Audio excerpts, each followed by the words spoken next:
guys, welcome back to my channel. It's Books with BethX here and welcome to my October TBR. So this TBR is really exciting because it feels like all the books that I've saved up for spooky season, you know, like the dark fantasy, the dark romances, you know, that sort of vibe, the classics, which I've still already read 2 this year and I need to read 4 as part of my goal. So they are all featured heavily in this video. But that does have a slight impact on what I normally do with my TBR. So I'll just be 1 second. I'll go grab, like always, I'll go grab the books that I was supposed to read last month and we can see how well or how badly I did at reading those. So I'll just be 1 second. Okay, so if I can lift it, I've really struggled with this. As always, in this book bag is all the books I want to read each month. So these are all the books I wanted to read in September.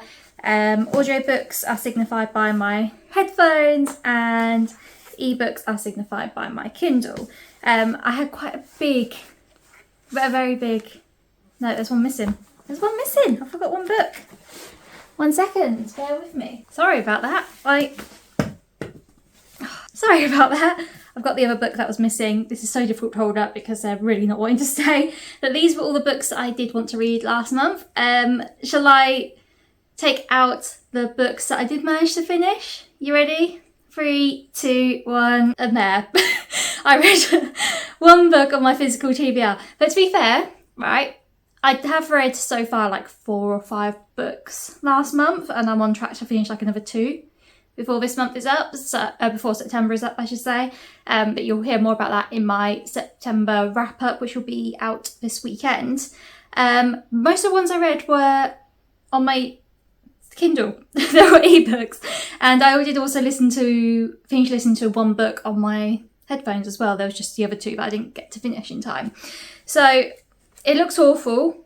It looks awful, but it's fine. So it basically means that obviously Sahara, which was my Lumicrate book, which I got in August. Yeah, that was my August book.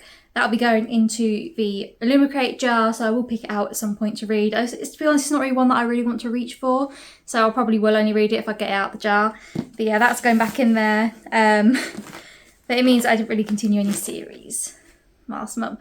To be fair, I was in a bit of a fantasy-ish slump, but I'll explain more about that in my wrap-up because you're not here for that. But also, as I say, this month's slightly different. I'm not going to be keeping these books in this bag. So normally, if I don't finish, say for example, I don't finish a book in the previous month, normally I'll carry it over to the next month. That is not happening with this. So all of these will be staying in here probably until December at this point because I've got quite an extensive October TBR that I want to get to. And the majority of them are on my Kindle. So yeah, we're switching up a little bit on this channel. We're switching it up. We're making some changes. And I don't know if you can tell actually, I don't know if I mentioned it. Can you see all like the autumny stuff I got? I bought like a little thing on Amazon and it arrived today and I just thrown pumpkins and acorns and stuff everywhere. So I'm quite happy with it. I think it's quite cute. But yeah, anyway, should we actually start with the TBR? Should we finally start? I've probably been recording for like 5 or 10 minutes and I haven't even started yet. So let's begin. So as always, I start with what I'm currently reading. So I'm currently actually reading 3 books. So again, this month feels like quite a new month for me. So basically, I've got a few arcs through which I started reading last month, or in September I should say. I got the arcs through at the end of August. I even had a few more come through while I was away in September as well, which is really exciting. But one of those that came through was literally being released like less than a week later, so I didn't have a chance to read it in time, but I am reading it now. So yeah, 2 of the books I am reading are, one's Doppelgangers by Naomi Klein, which is an arc, it's a non-fiction. I didn't realise it was non-fiction when I requested it. I thought it sounded like a sci-fi doppelganger story. But it's not a bad thing, I'm quite enjoying it. So this is basically about Naomi Klein. She's quite a famous, would you call her, like anti-establishment, anti-government type woman she lives in both the US and in Canada. She like lives between the 2. She got famous writing a book about how the establishment used big events like 9/11 to push through laws that then positively impact them, but not anyone else, not the little people. She wrote a book about that. I can't remember what it's called. I'll put the name on the screen. And that's how she got famous. There's also a woman called Naomi Wolf. So you can see the comparisons there. Naomi Wolf were quite quite famous feminist fiction, I think back in the 80s or 90s. She had a bit of a tumble in 2019, kind of got cancelled on Twitter and then went ultra-right during the stuff that happened in 2020 and 2021. And people keep confusing both of them too on social media. So people keep saying, oh, Naomi Klein, what happened to her? She was so amazing. She was like a really incredible author. And now look at her, we're all across all these right-wing podcasts, etc., etc. And it's actually Naomi Wolf, okay? And they both look similar, they're both Jewish, that sort of thing. And the book sort of starts off with that, but it also looks into other areas where there are doppelgangers and mirroring and how people end up falling into being right-wing, especially people that seem very left, like a lot of like yoga instructors move that way and stuff like that during 2020 and 2021. So it's really interesting non-fiction. I am learning quite a lot. It is very US-centric, but she does mention things about like the UK and France and other countries, Australia, New Zealand, etc. So it is really interesting. It's just quite a slow read. I think it's only around 400 pages and I think I've only just hit halfway. But my aim is to read like a chapter a day. So yeah, I'm reading that at the moment. I am enjoying it. I do recommend it. It is out. This one had been released, I think it's like the middle of September. So it is out. I've seen it like on Waterstones and things like that on their websites. It's a really cool cover as well. But yeah, I do recommend it. It's really interesting. It's definitely opening my mind to how people's brains work and how people end up falling into those sort of traps. And yeah, it's just, I do recommend that one so far. I haven't finished it obviously, but it is good. I've just got to the third part. And then the other arc is one I'm currently listening to, and this is After the Forest by Kel Woods. I mentioned this actually in my, was it in my autumn TBR? It's in my autumn TBR and also my upcoming releases because this is out on the 3rd, I think, of October. I should have made a note of this. I didn't. It's out very soon. This is a Hansel and Gretel retelling, sort of, but it's set after the events of, obviously, the fairy tale. You're following Gretel, who's now known as Greta, and she's the main character. And after the events with the witch in the woods, she stole a magical grimoire which tells her how to make really nice gingerbread that everyone's like a bit addicted to, you know? Meanwhile, her brother Hans, obviously Hansel, but known as Hans, is getting further and further into that. I'm guessing he's probably got some untreated PTSD somewhere or something like that. He's getting further and further into gambling debts, and she's trying to use these magical shortbread to sort of pull him out of the situation. But it's also a time where the local populace are very wary of witches. They've also been like invaded a few times, and there's like soldiers still around that are not very nice people. There's also other magical beings as well. There's like shapeshifters and wolves and witches, and yeah, it's just really intriguing. I'm looking forward to seeing where it goes now. It felt a bit slow at the start. It took me a little while to get used to the narrator for the audio book, but overall I think I'm getting into it now that I'm almost about 50% in. So yeah, it's good so far. And I believe this is a standalone. And also, brief Illumicrate spoiler, again, because I've said this before, but this is the Illumicrate book for the month of October. So it means when that arrives, it won't be added to my TBR for next month or added to my dish. So that's a positive. It's one less book to add to my physical TBR. So yeah, we've got that. And then the other book I'm currently reading, so the fiction that I'm reading, I literally started it a couple of days ago, and this is Mexican Gothic by Silvia Moreno Garcia. I am hoping to finish this before the end of the month, but we'll see. I think I'm about 30% in. This is a book set in 1950s Mexico. It sort of feels like a Rebecca retelling. So we're following our main character. I'm probably going to pronounce her name wrong. Noemi? It's spelled Noemi. Almost like Naomi, but not spelled the same way. And she gets a letter from her cousin who's recently been married and gone off to another part of Mexico with her new husband. And she seems a bit off. She doesn't seem quite right. The letter is all over the place. And the main character is really close with her cousin. And they keep getting told, oh, she only has TB, it's fine. We've got a doctor looking after her, but it doesn't seem like TB. So she goes off to this remote mansion in the middle of nowhere. There's like a little town relatively nearby, but it's like a drive. It's all like misty and scary and spooky. So yeah, I think I'm enjoying it, but I'm not sure. The story hasn't really kicked in too much yet, but there has been some darker elements to it already. So we'll see what I think. I feel like at the moment it might be a 4-star, maybe a 3.5. I'm hoping it'll be a 4-star, but it depends on how everything else goes. But I'm only 30% in, so like, it's fine. So now I'll go on to the book clubs. So I'm a part of 3-ish book clubs. So I'm part of a group, a Discord group, where they pick a different book to read each month. They've picked 2 for this month because they were really neck and neck. The winner was Fourth Wing, which I've already read, but the other one was The Atlas 6 by Olivia Blake, which is one that I've really wanted to read for a long time, and I have requested this on my library, so it should be available early in October for me, so I have to buy it. But if I love it, I will buy it. That's what I normally do. If I give a book 5 stars, 100% buying it next time I buy books, but we'll see. So this is actually my first Olivia Blake. This is really confusing from the description, but it's a dark academia book following a secret society of magical academicians called the Alexandrian Society, and every few years they do like a competition to allow 6 new magical people to join them. They are caretakers of lost knowledge from the greatest civilizations of antiquity.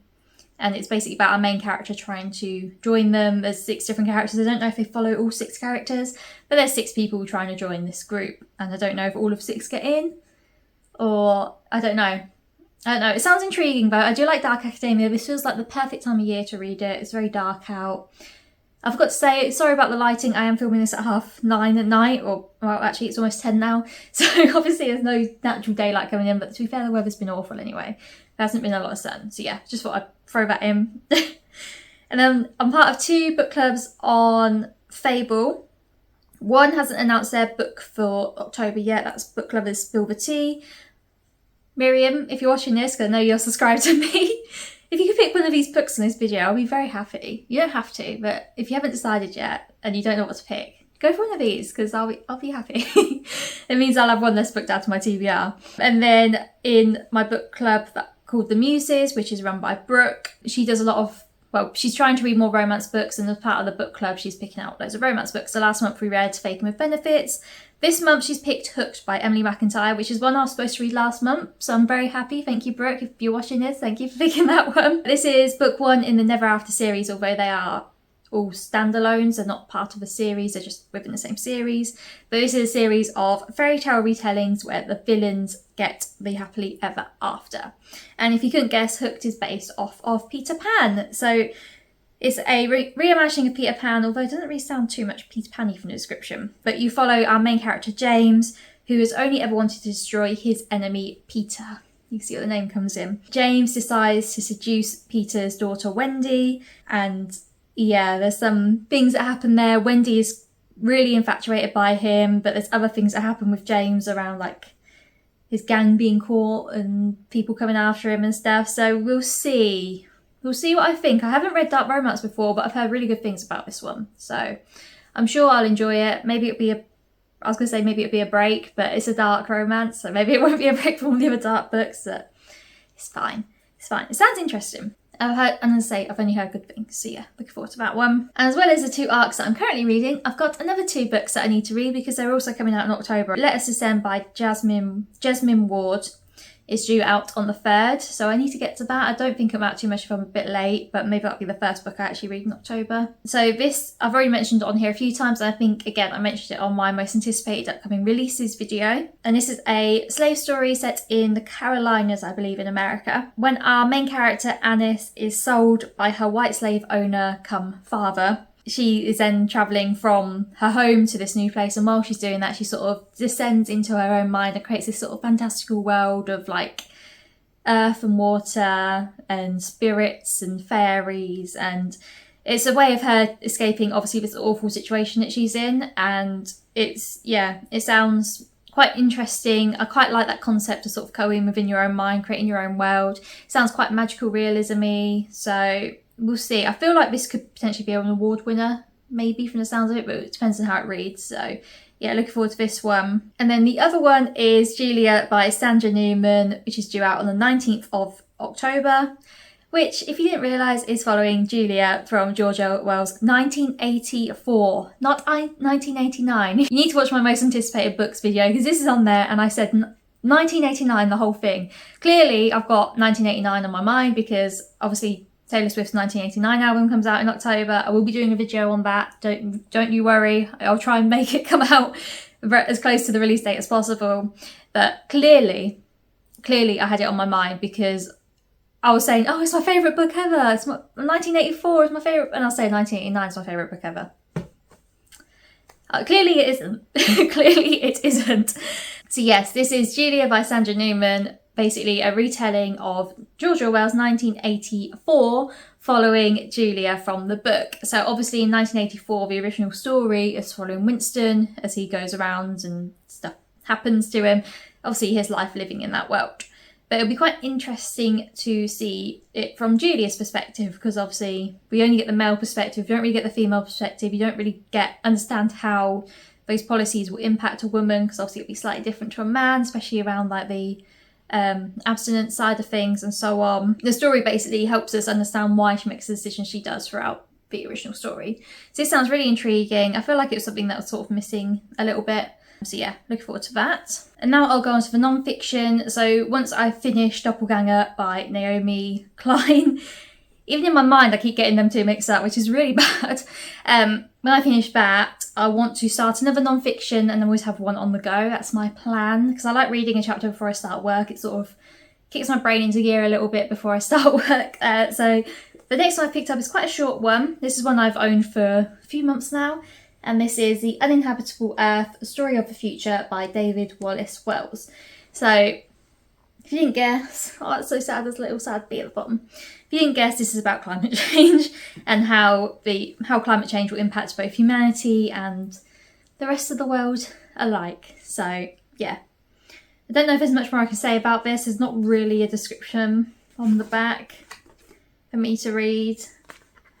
There's a lot of acknowledgements, but... Oh, apparently the author is deputy editor of New York Magazine, where he also writes frequently about climate change and the near future of science and technology. Yeah, there's no like actual description of what this is about. It's just an international bestseller now with a new afterword. But yeah, I'm sure it'll be good. I've seen good things, so I'm sure it will be. But yeah, this will hopefully be the book I read throughout the month. It says 18 chapters, so in theory it should take me 18 days, but we'll see. We'll see. And then the other actual physical book I want to read is my Illumicrate pick for last month, and this one I've seen everywhere at the minute on TikTok especially. A lot of people are saying this is their new favourite book. A lot of people said their favourite book was Fourth Wing, then it changed to Divine Rivals, which I haven't read yet, but I need to. And now everyone's saying it's this, A Study in Drowning by Ava Reid. And this, I wasn't super blown away with this cover, and then I opened the dust jacket. I'm sorry. You probably, if you watch my TikTok, you've probably already seen this, but I had to show this. Like, look at that. Is that not the most beautiful hardcover you've ever seen? I'm definitely, once I read it and it ends up on this shelf, it's going to be staying like that. I don't think I'll put the dust jacket back on. But yeah, this sounds really intriguing, and as I say, a lot of people said this is their new favourite book, so I need to get to it, and it sounds perfect actually for this season. I don't know if it looks quite dark on the cover too. So this follows our main character Effie, and she's a lover of fairy tales and all things fantasy, and she has this all-time favourite author. She'd do anything to meet him. He's just like her all-time favourite author. However, despite her love for fantasy, she is forced to study an architecture degree. But when a competition comes up to redesign this author's house, her favourite author's house, she jumps at the chance, applies for it and wins and gets to go and work on his house. But it's a bit of a disaster because it is quite literally crumbling into the sea. Plus, she's not the only one there. A young literature scholar named Preston is also there. He's trying to sort of uncover the author's secrets and try and find the bad side of him and undermine his legacy. And they both work together to sort of uncover the truth behind this author, the truth behind the house. Meanwhile, there's some interesting happenings going on. I don't know if the house is going to be magical. I don't know if magical secrets are going to come out about the author. Who knows? But it sounds really intriguing. It's not that long, so I'm sure I'll fly through it, and I just need to read it so it gets up on here as well. And as I say, it's a lot of people's favourite book this year, so need to get to it ASAP. This will be quite an early October read, I reckon. And then, as I mentioned earlier, so usually each month I will pick a book out of this jar, which is a mixture of the Illumicrate books I didn't get a chance to read and the Illumicrate books that are featured in the box that I haven't read before. So this month there was three Illumicrate books featured. I am currently reading one of them, so Mexican Gothic is one of those in there. And the other two are Belladonna and If We Were Villains. There's the If We Were Villains item right there, which I haven't read either of them too. I do own Belladonna and it is going to be on my TBR at some point. But because of that, those two and Zara from last month will need to go in a jar. And then each month I pick a book out of the jar. However, last month I didn't get a chance to read the book I picked out, so I'm carrying that one over. And that book was Sorcery of Thorns by Margaret Rogerson. So this one sounds quite interesting, and again actually sounds quite fitting for this month anyway, so maybe it's a good thing. But this follows our main character Elizabeth, and she is raised in one of the world's great libraries. There's all these libraries all across the world. They're all magical. They all store and protect these magical grimoire books. And Elizabeth has grown up and trained to be a protector of the books, and she has never left the library. These books are not always great, and when provoked they can become tools of sorcery and can route destruction across the world. But when an act of sabotage releases the library's most dangerous book and blame is placed upon Elizabeth, she has to leave her home and seek help from her enemy to be able to clear her name. Sounds really good. It's a series, so it means I'll be adding another series to my list of series that I'm currently reading. But it's okay. I think it's a completed series, so if it is, that's good, because at least I can just read them all. But even then, I'm not great at finishing completed series, am I, at the minute? I'm doing really bad at that. But yeah, it sounds quite interesting, and I feel like it's kind of dark academia-y, but also magic. So it fits in quite well this month, I reckon. So yeah, I'll try and squeeze that in this month, hopefully. And then we'll go on to the other books that I want to read this month. So those that don't fit into any of these categories, I have all of these on ebook. I might have to listen to some of them as audiobooks maybe, because I've only got the one that I'm currently listening to on this list at the minute. So yeah, I might have to add these, but yeah. So the first one is Kingdom of the Wicked by Kerri Maniscalco, which is like a witchy, dark fantasy book. Sounds quite interesting. I believe it's YA. So in this, you follow our main character, Amelia. Her and her twin sister are both witches, and they both secretly live among the general public, and obviously we don't like witches, so that's quite risky for them to do that. However, when her sister goes missing and then her body shows up very brutally, Amelia goes out to seek revenge at any cost, even if that means using forbidden magic against the enemies. So sounds really dark, really spooky, although I have seen some bad reviews for this lately, so we'll see. And this is a series again. I believe it's a duology and an adult book in the same world's just come out. So at least, again, it's sort of technically a completed series, so there won't be too many more to add to my list. But yeah, look forward to this one. And then I also want to continue the Scholomance series, which is the one that starts with A Deadly Education by Naomi Novik. So I need to read the second and third one. The second one being A Graduate. This one is, I'm pretty sure, only available in my library as audiobooks, so maybe I'll have to listen to this, but I don't know how well it will work as an audiobook. So we'll see. But this is a world where if you're a magician, survival chances are very slim. If you're out in the normal world, you've got 1 in 16 chances to survive. If you're in the deadly school, where everything is set, your chances of survival are 1 in 4. So quite a bit higher. You're more likely to survive in the school, but it's still very deadly. And we follow our main character, Elle, or Galadriel. She's got the best name, honestly. She hates her name. She hates that she's named after a Lord of the Rings character, but I love it, okay? I love it. And Elle is extremely powerful, but she's trying to hide her powers from her peers because she knows that they will then use that to their own advantage and they won't actually like her for her. And at the start of the book, she hates everyone. She doesn't want to make friends with anyone. She doesn't want to make alliances with anyone, even though she knows she has to because she's getting close to graduation, and on graduation day, if you don't have an alliance with anyone, you're most likely not going to survive it. And then throughout the first book, you see her sort of starting to thaw and letting people in and making friends and alliances, and it's really sweet, and it's quite heartwarming to read, even though it's quite a dark book, because the only reason she's doing it is because of obviously the situation they're in. And the first book ended on a cliffhanger, so I'm really excited to continue reading this. So maybe I will have to do the ebook once the audiobook, once I finish the one I'm currently listening to. But yeah, really excited for that one. And then I've got 2 classics. So I mentioned earlier, I've only read 2 out of 4 classics this year. So if I read these 2, then I've hit my goal. But then I've got another 2 that I want to read next month as well. But yeah, the first one is Beloved by Toni Morrison, which It's one that I've wanted to read for a while. I believe I was supposed to read it at university and I never got round to it. And I can't remember why, because I feel like this is right in my alley. So in this we follow Seth, who was born as a slave but has escaped to Ohio. But she's still not free. Like, in her mind, she's still trapped by the events of her past, as well as she's also being haunted by the ghost of her baby, who was unnamed but has the name Beloved written on her gravestone. So it's a ghost story, sounds quite spooky, also a bit of a slave story. Definitely sounds right up my alley, just a really intriguing book. Another ghosty one. I feel like ghosty books are perfect for this time of the year, so yeah, need to get to that. And the other one, which I plan to read over Halloween, and I have to put on here because I know Lara, my friend Lara, will kill me because it's her favourite book ever written. So I need to read this, and this is Dracula by Bram Stoker. Now, I don't think I've ever read it, and if I have, it was sort of like a short abridged version. I think my nan bought me all the Osborne classics, but like really short versions. I remember having like Jane Eyre, Moby Dick, Wuthering Heights and things like that, but I don't remember them ever being really that long. So I'll have to read the full one, and I'm planning on reading it, as I say, over Halloween.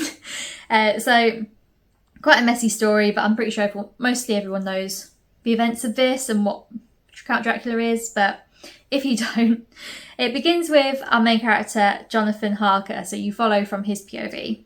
And he visits Count Dracula in Transylvania to help him purchase a house in London. So he works as sort of a solicitor type person. And while he's there, he starts making horrific discoveries about Count Dracula's past. And then, as soon as Dracula moves to England, bizarre incidents begin to happen, including like shipwrecks and bodies showing up and stuff like that. So, ooh, spooky. So yeah, that sounds perfect for this time of year. It's still a bit too warm out to be reading it, but it sounds good for this time of year. So that is my TBR, my 2 physical books behind me. Apparently I'm planning on reading 11 books, and I've got 3 that I'm currently reading. Again, this isn't going to happen because last month I planned to read like way more than I actually managed to. Again, even when I was on holiday, I didn't read that much. So that's not great, but I'll see what I can do. I'm working away again as well, but I've got to get a flight for that. So I've got like 2 hours where I can just sit on the plane and just read. So that's not too bad, I suppose.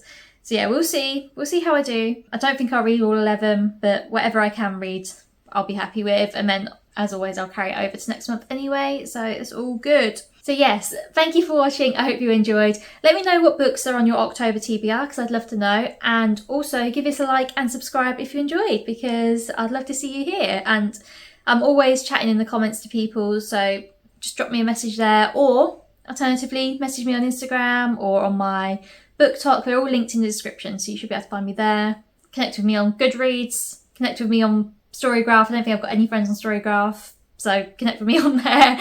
But yes, I hope you enjoyed, and I will see you in my next video, which will be my September wrap-up on Sunday. And you can see all the books I did manage to read, which was not physical ones, clearly, apart from the one. So yeah, you'll see what they are then. But yeah, goodbye.